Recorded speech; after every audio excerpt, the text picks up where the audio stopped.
Bem, é importante pensar também que a linguagem, nós temos algumas funções e intenções, né? A língua, ela vai nos propiciar que ela é extremamente rica e viva. Então, a gente vai ter algumas caracterizações interessantes. Então, a gente pode citar aqui dois fenômenos que acontecem na língua, que é a denotação, tá? Que é basicamente o quê? O uso de palavras e significados dessas palavras mais literal. Isso quer dizer, o primeiro, talvez, significado que essa palavra pode ter tido. Bem, interessante pensar no conceito da denotação, né? Palavra com significação restrita. Ou o primeiro significado que se tem de dicionário, né? A primeira acepção que essa palavra vai ter. Além disso, pode ser palavra com sentido comum, como eu disse, do dicionário, ou palavra usada de modo automatizado. O primeiro conceito, portanto. Então, sentido literal, ok? Além da denotação, né, a gente vai ver aqui algum exemplo da denotação. Liberdade não tem preço.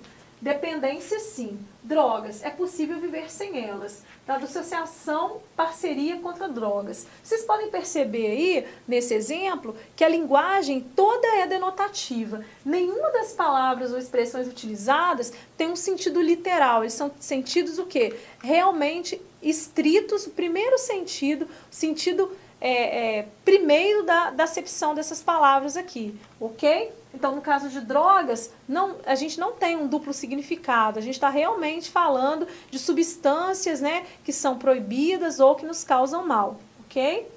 Bem, além da denotação, nós temos também um processo de conotação, que ele, na verdade, vai ser ampliação desse sentido da denotação. Vai ser uma ampliação no sentido desse outro significado que essa palavra já tem denotativamente.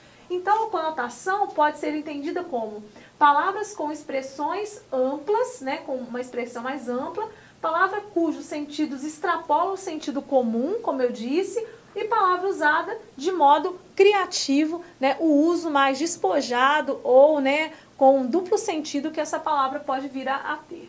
Bem, o exemplo que eu trouxe aqui é um exemplo de uma campanha publicitária também. Como arrumar uma coroa, assistência funerária, né? Então assim, foi uma campanha da empresa funerária e a palavra coroa aí tem um duplo significado.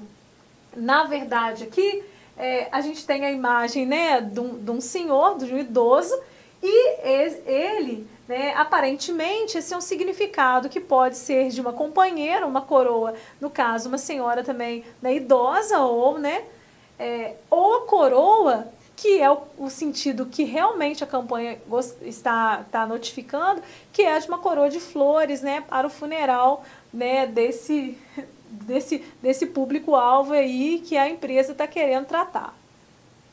Além da denotação e da conotação, como nós vimos, né, a linguagem ela possui algumas funções importantes. Então, nós utilizamos também dessas expressividades com objetivo comunicativo. Então, todas as informações que nós vamos produzir, todos os discursos que nós vamos produzir, ele precisa ser o quê? Previamente entendido. O que eu desejo com ele? Quais são os objetivos comunicativos que eu tenho? Para que eu consiga utilizar da linguagem denotativa ou conotativa. Então, a linguagem também ela tem algumas funções. Tá? Então, nós vamos tratar aqui dos conceitos dessas funções da linguagem. Que conceitos seriam esses? Né? É uma palavra com significação ampla, transmitir mensagem. Numa mesma mensagem, a gente pode ter várias funções que podem ocorrer, tá? Então, a função da linguagem será qual a intenção do locutor do discurso. Que intenção que ele vai ter? Dependendo da função, ele vai ter o quê? Ele vai ter produções distintas. Bem, sobre a função de linguagem, nós sabemos que todo processo comunicativo ele tem um objetivo, né? Então é interessante pensar que a função de linguagem ela serve exatamente para nos auxiliar a alcançar o nosso objetivo comunicativo. Pensamos também, e vamos destacar isso, que em cada texto, em cada discurso, pode haver mais de uma função de linguagem. Mas o que é, na verdade, uma função de linguagem, você sabe? Bem, vamos observar aqui nesse quadro um esquema que foi organizado mostrando a ênfase e os tipos de função de linguagem que estão aí relacionados com a ênfase que a gente deseja estabelecer nesse processo aí discursivo, ok?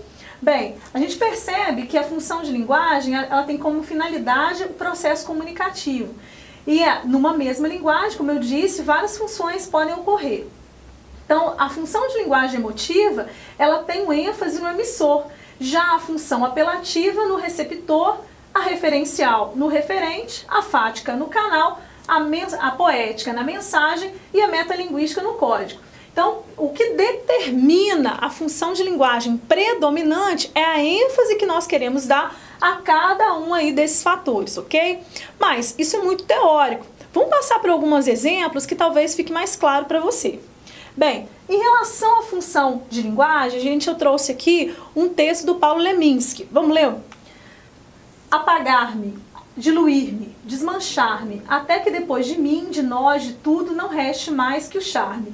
A função emotiva é predominante nesse texto, exatamente porque o eu lírico aí, ele é predominante. Então, na função emotiva, quem está tendo a ênfase é o emissor do discurso, é o eu poético. Então, todas as vezes que vocês observarem num discurso em que esse eu poético, esse eu lírico, mesmo que não seja na poesia, mas que esteja aí no discurso o eu prevalecendo, nós temos como principal função de linguagem a função emotiva.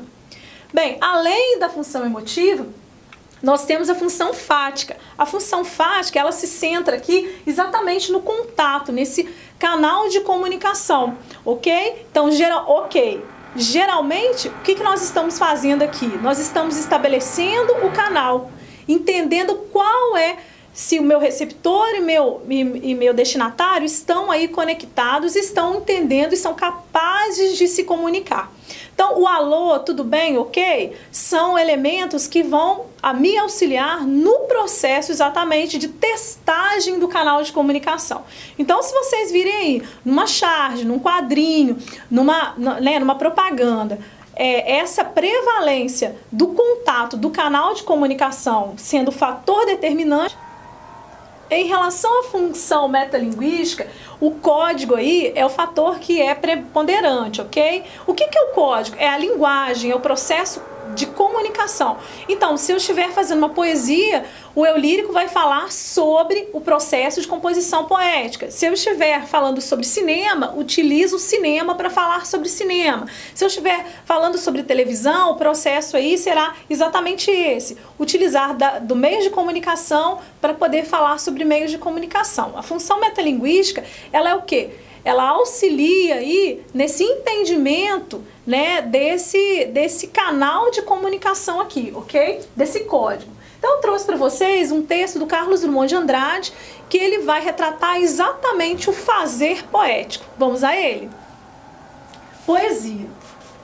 Gastei uma hora pensando em um verso que a pena não quero escrever. No entanto, ele está cá dentro, inquieto e vivo. Ele está cá dentro e não quer sair.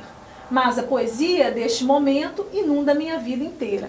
Então a gente pode perceber que o texto do Drummond, o título já é a poesia. Então o discurso do Drummond fala exatamente sobre o fazer poético, sobre como o processo aí de composição artística desse poeta, ele se faz. Tá? Então ele centra exatamente no código, que é a linguagem poética. Então usa a linguagem poética para falar sobre poesia, ok? Em relação à função de linguagem informativa, eu trabalho com a questão do contexto, ok? Então eu trouxe essa propaganda interessante também, até um assunto bem atual, que ele vai nos mostrar aqui como essa função informativa, né, ou a referencial, como queiram, ela vai se estabelecer aí no discurso de uma propaganda, por exemplo. Animal não é brinquedo, sente fome, frio e medo. Por isso, não pode ser descartado e deixado à própria sorte nas ruas. Quando você leva um animal para sua casa, a responsabilidade pela vida e a qualidade de vida dele é sua. Posse responsável, maltratar ou abandonar animais é crime preventivo em lei.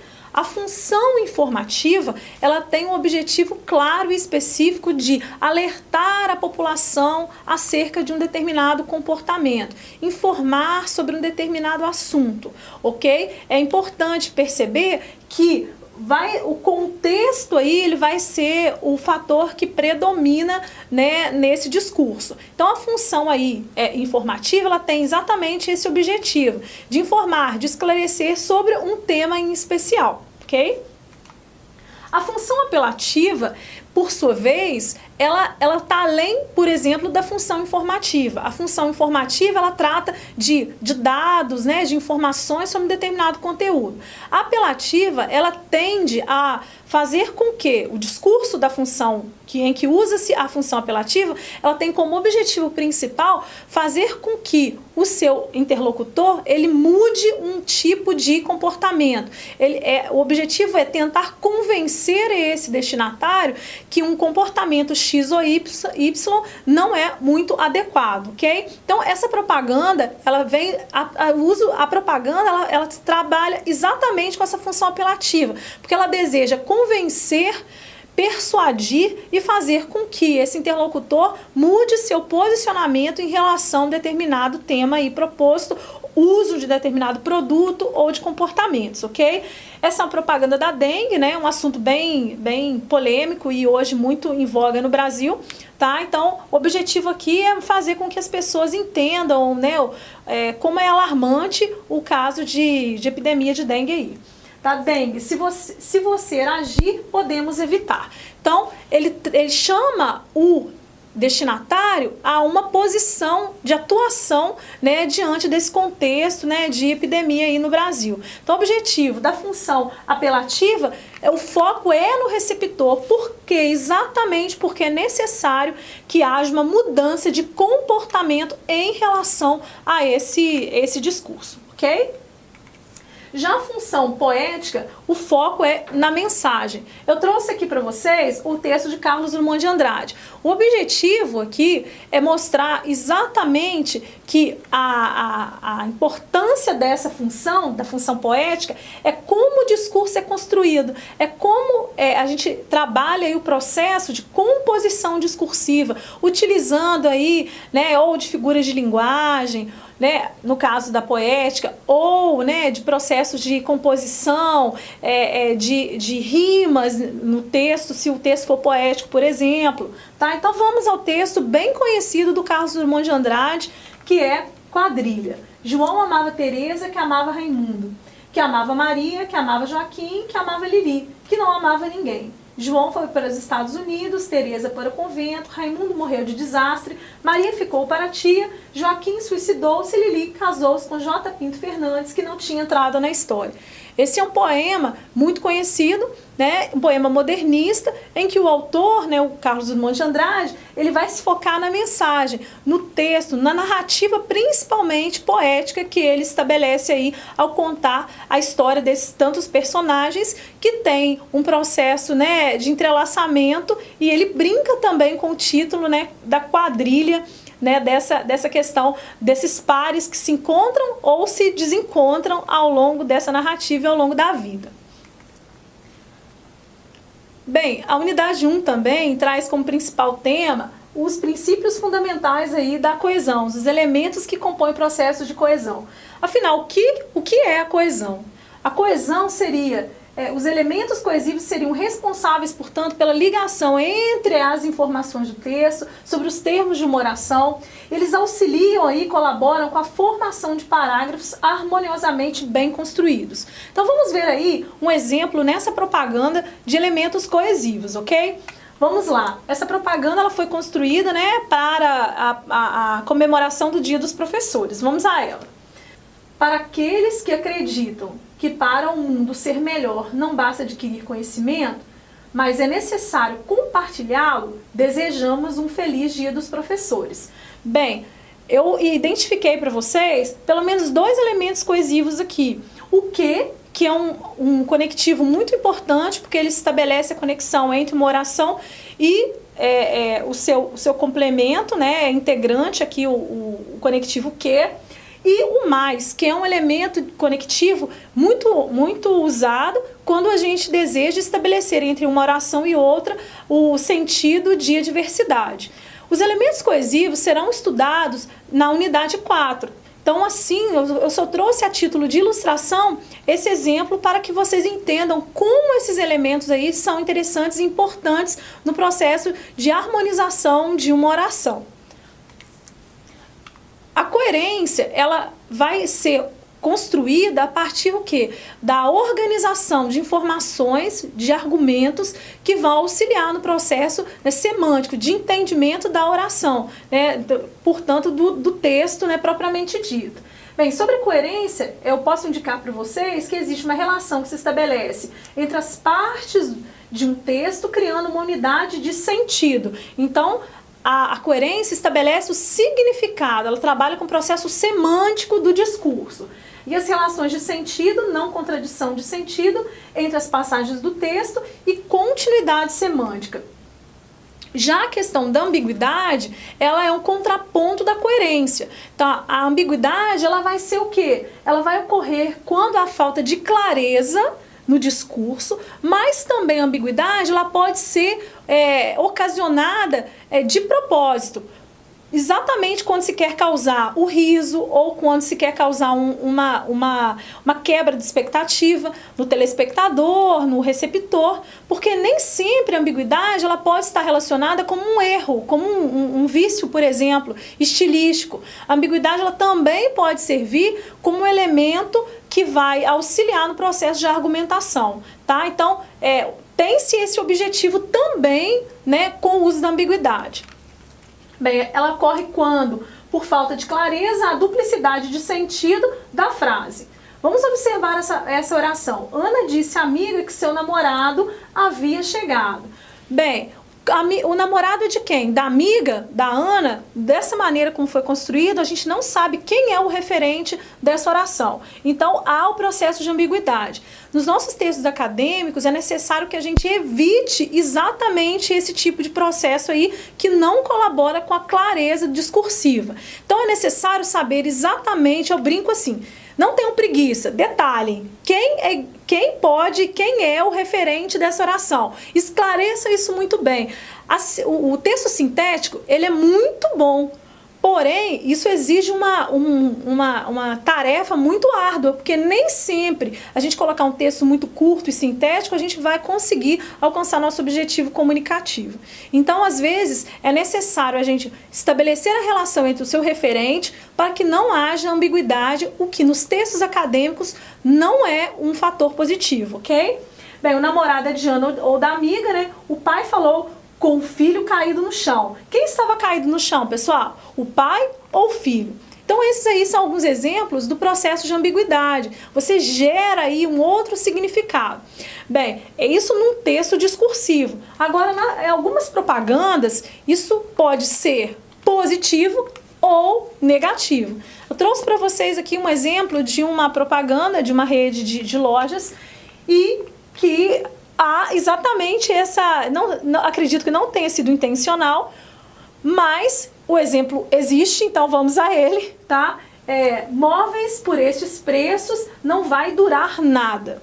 Bem, aparentemente tá normal essa oração, correto? Então, o preço é muito bom, logo nenhuma unidade desses móveis vai restar, correto? Então, mas esse é um primeiro sentido que a gente pode estabelecer. Mas tem-se um outro sentido. Será que móveis com esse preço são tão bons assim? Ou eles são ruins e por isso eles não vão durar quase nada? Essa oração que foi construída aqui, ela dá essa margem de entendimento também. Tá? Tanto que não vai durar nenhum móvel por conta, né, dos preços baixos, e não se trata aqui de qualidade, mas na outra face desse texto a gente pode interpretar também que são móveis aí, com preço muito baixo e logo são ruins e aí não vão durar, né, muito. Também o móvel não terá durabilidade, ok? Então, é importante a gente ficar atento ao discurso. Todo mundo pode errar, vocês estão vendo aí. E também é interessante aí uma outra placa que eu trouxe para vocês, né, do nosso amigo Merisvaldo.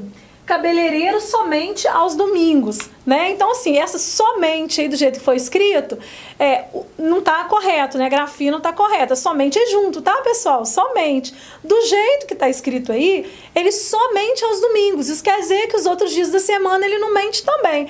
Então, aí, por conta dessa grafia da palavra, nós podemos gerar essa outra interpretação, que o cabeleireiro aí, no caso Merisvaldo, ele só atende aos domingos, que eu acredito que seja objetivo, né, comunicativo, ou o outro sentido, por conta dessa grafia incorreta da palavra somente, gera aí a palavra, ao invés de ser somente, mas somente, aí do caso do ato de mentir, ok? Então vamos ficar atentos. Tem muitas placas, muitas propagandas interessantes e que podem gerar esse duplo sentido. Olha aí esse aqui. Curso violão, 3 meses sem sair de casa. Bem, ligue. É a propaganda, né, de um curso aí, como vocês podem ver, de violão. Então, se você ligar, se você se interessar, você pode ficar fazendo o curso gratuitamente durante 3 meses sem ir à escola, por exemplo. Porém, tem um outro significado. Se você também resolver fazer o curso, você não sairá de casa durante 3 meses. Não sair mesmo, literalmente, não sair da sua casa. Então, aparentemente, alguns discursos não têm um duplo sentido, né, uma ambiguidade, mas eles podem estabelecer. Por isso é importante saber qual é o nosso referente, a que nós estamos nos referindo, e não ter aquela preguicinha de não construir os discursos com um contexto para esclarecer o nosso interlocutor sobre exatamente o que queremos informar, ok? Com o trabalho infantil, a infância desaparece. Aqui, o que a gente tem? Aqui, na verdade, não há uma ambiguidade propriamente, mas um jogo, né, entre a linguagem verbal e a linguagem não verbal, né? O que os autores dessa propaganda quiseram utilizar de recurso? Eu trouxe exatamente por quê? Porque não há uma intenção aqui negativa, pelo contrário. Então, está estabelecendo aqui, né, o uso da linguagem verbal e da linguagem não verbal para construir um discurso em que esse desaparece, a infância desaparece, ela está relacionada tanto com a criança não estar, né, nas suas atividades cotidianas de criança, né, na escola ou na diversão. Portanto, a infância desaparece quando o trabalho escravo ou quando o trabalho infantil ele prevalece. E nesse caso aqui, essa parede, né, que foi construída de tijolos, essa criança carregando esses materiais, mostra também como ela está desaparecendo e a gente não está vendo o olhar, as atitudes, as ações, a performance corporal que uma criança deveria estar aí executando. Né? Então, é interessante pensar que a ambiguidade, ela é sim um problema discursivo, mas pode também ser utilizada para construir aí uma argumentatividade em relação ao que eu desejo aí construir, ok? Outro processo importante é o processo de intertextualidade, tá? Então, todos os discursos para serem construídos são necessários fontes primárias para que a gente consiga construí-los. Então, assim, nossa aula aqui de hoje, ela foi construída a partir da leitura, da pesquisa, de várias referências, de vários autores que trabalham aí o processo de linguagem, nos temas em que nós estamos tratando. Então, o intertexto que acontece aqui, ele está sendo feito exatamente porque eu trouxe para o nosso material de hoje, nossa aula de hoje, o Carlos Drummond de Andrade, o Paulo Leminski, por exemplo, né, várias propagandas aqui. E exatamente o intertexto é esse uso de outros discursos para construir um novo discurso. Então vamos aí a uma definição de intertextualidade que eu trouxe para vocês. Acontece quando há uma referência explícita ou implícita de um texto em outros textos.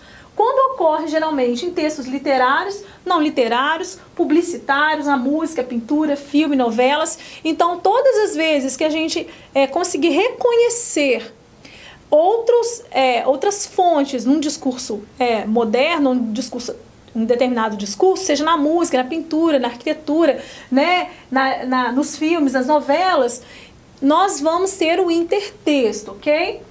Agora, é muito importante para que esse intertexto ele seja de fato compreendido o nosso conhecimento de mundo. Quanto mais cultura, né, em várias áreas de conhecimento eu tenho, mais condições eu vou ter também de construir aí minhas leituras e interpretações intertextuais, ok? Tanto de construir discursos que vão estabelecer essa conexão com outros autores, tanto quanto conseguir identificar, ao ler um texto, ouvir uma música, assistir a um filme ou uma novela, por exemplo, eu vou identificar esses elementos que foram utilizados por esses autores, ok? Então, o conhecimento de mundo ele é extremamente importante para que esse processo aconteça. Trouxe um exemplo para vocês, né, da campanha. Esse personagem é o Carlos Moreno. Ele foi assim um garoto propaganda, né, da empresa aqui da Bombril durante muitos anos e eles optaram por fazer um processo intertextual com vários personagens. Eu trouxe para vocês uma bem conhecida, que é a Mona Lisa, né? Monbiju deixa sua roupa uma perfeita obra-prima. Esse é um intertexto exatamente por quê? Porque o publicitário utilizou um personagem, uma personagem no caso, conhecida mundialmente, no caso da Mona Lisa, né, para que e estabeleceu aí uma comparação entre a qualidade que as roupas ficam por conta do uso do produto, né, que ele divulga, e a obra-prima Mona Lisa, portanto. Então, há um processo de intertexto em que eu uso esse outro referente para construir o meu discurso. E aí a intertextualidade, né, ela vai se estabelecer de várias formas. Outro elemento importante aqui é a ironia. Como é que a ironia ela é construída ao longo dos discursos? A gente tem também outro fator, assim como a intertextualidade, a gente tem outro fator que é tentar entender como contextualmente essa ironia. Porque se eu também não tenho um referencial cultural, um conhecimento de mundo, eu posso não entender a piada, ok? Essa ironia, esse discurso, porque eu não consigo, não sei o referente a que ele está sendo, né, mencionado. Seria uma figura de linguagem em que o sentido do enunciado possibilita perceber a intenção do falante de criticar, censurar, ridicularizar alguém ou alguma determinada coisa. Bem, como exemplo aí eu trouxe para vocês, né, no portal aí do professor, que foi divulgado, no Rio de Janeiro, o senhor poderia me ajudar? Estou meio perdida. Então, assim, o contexto é exatamente do cenário em que, teoricamente, o Rio de Janeiro vive, que é de balas perdidas, de violência. Mas se você não sabe desse cenário, desse contexto, fica muito difícil compreender e entender aí a crítica que está por trás aí dessa pseudo, né, chargezinha que não está explicitamente fazendo uma crítica, né, falando uma violência urbana no Rio de Janeiro é muito cruel e as pessoas podem morrer com bala perdida. Isso é o discurso o quê? Referencial, um discurso em que você entende corretamente, rapidamente a informação. Já esse aqui não, ele trabalha com o processo aí da ironia, ele usa dessa figura para construir aí a sua discursividade. E no processo de comunicação? Então, o processo de comunicação aí, a gente tem que entender que as palavras elas têm um poder muito grande e a gente precisa aí ao longo dessa nossa conversa, eu acredito que você tenha percebido como é importante dominar o padrão de língua, entender que as variações elas devem ser também aceitas dependendo da situação comunicativa, compreender que as funções de linguagem também elas precisam ser compreendidas, saber que existem aí vários processos aí de construção, né, discursiva. Por quê? Porque as palavras realmente têm poder. Então, no processo de comunicação, você deve entender como e quando usar aí, né, de um vocábulo. No processo comunicativo, há vários modelos, né, estruturais aí do processo de comunicação. Então, existem inúmeros modelos e eu optei aqui por trazer esse modelo para vocês, para mostrar que ao longo da nossa conversa, eu citei vários elementos que são aí desse processo comunicativo. Bem, nós temos um emissor, destinatário, locutor, como queiram, que é aquele que produz um discurso, ok? E quem produz um discurso tem a quem ele se refere. Esse outro elemento é chamado destinatário, receptor ou interlocutor, ok? E temos aí um campo de conhecimento. O que é um campo de conhecimento? É o contexto, é o cenário que essa comunicação vai ser estabelecida. Bem, eu tenho uma mensagem que vai ser produzida e essa mensagem ela tem que estar muito especificada em que aspectos, que suporte físico eu vou utilizar, né? Que veículo de comunicação eu vou utilizar. Eu trouxe alguns exemplos aqui para vocês, né? Uma charge, um quadrinho, uma propaganda, um poema. Então são discursos e tipos de textos que a gente tem, aí gêneros textuais que a gente tem, cada um pode estar utilizando uma linguagem diferente. Então a gente tem que estabelecer muito bem qual é o meu contexto, quem é meu destinatário, para eu selecionar o melhor código linguístico para produzir com uma efetividade a minha comunicação, ok? Então, eu tenho aquele que decodifica e aquele que codifica e decodifica. Aquele que comunica uma determinada mensagem para aquele que vai decodificar, isso quer dizer, para aquele que vai compreender esse processo de comunicação. E o processo aí, eu coloquei esse exemplo porque ele exatamente é um processo de uma via dupla, né? Aquele que produz o discurso inicialmente, ele é um receptor, e ele pode ser um destinatário quando estabelece-se o diálogo, a comunicação entre esses atores aí, e falantes, no caso, do processo de comunicação, ok? Então é importante pensar que aquele que é receptor pode ser o destinatário e vice-versa. E que a gente precisa optar e escolher muito bem quais são os veículos de comunicação, o tipo de linguagem para que a minha mensagem chegue ao destinatário. E aí é que tá, existe aquele que ouve, aquele que fala, e a gente precisa aí escolher da melhor maneira possível a produção dos nossos discursos. Eu desejo a você um ótimo estudo e que tenha compreendido a importância dessa unidade 1, que seria uma introdução ao processo de comunicação, compreender aí historicamente como o homem, né, ao longo da história construiu aí os seus sistemas linguísticos, construiu seus códigos, a linguagem, os tipos de linguagens variadas, verbais e não verbais, né, ele construiu aí, né, ao longo da história, a importância da escrita, do registro histórico para perpetuar a cultura e a informação, né, e utilizou aí de elementos muito complexos, né, e específicos para construir discursos diferenciados para públicos alvo também diferenciados, tá, num contexto e situações comunicativas diversas. Tá? Então, eu espero que você tenha compreendido bem essa unidade e desejo a você bons estudos.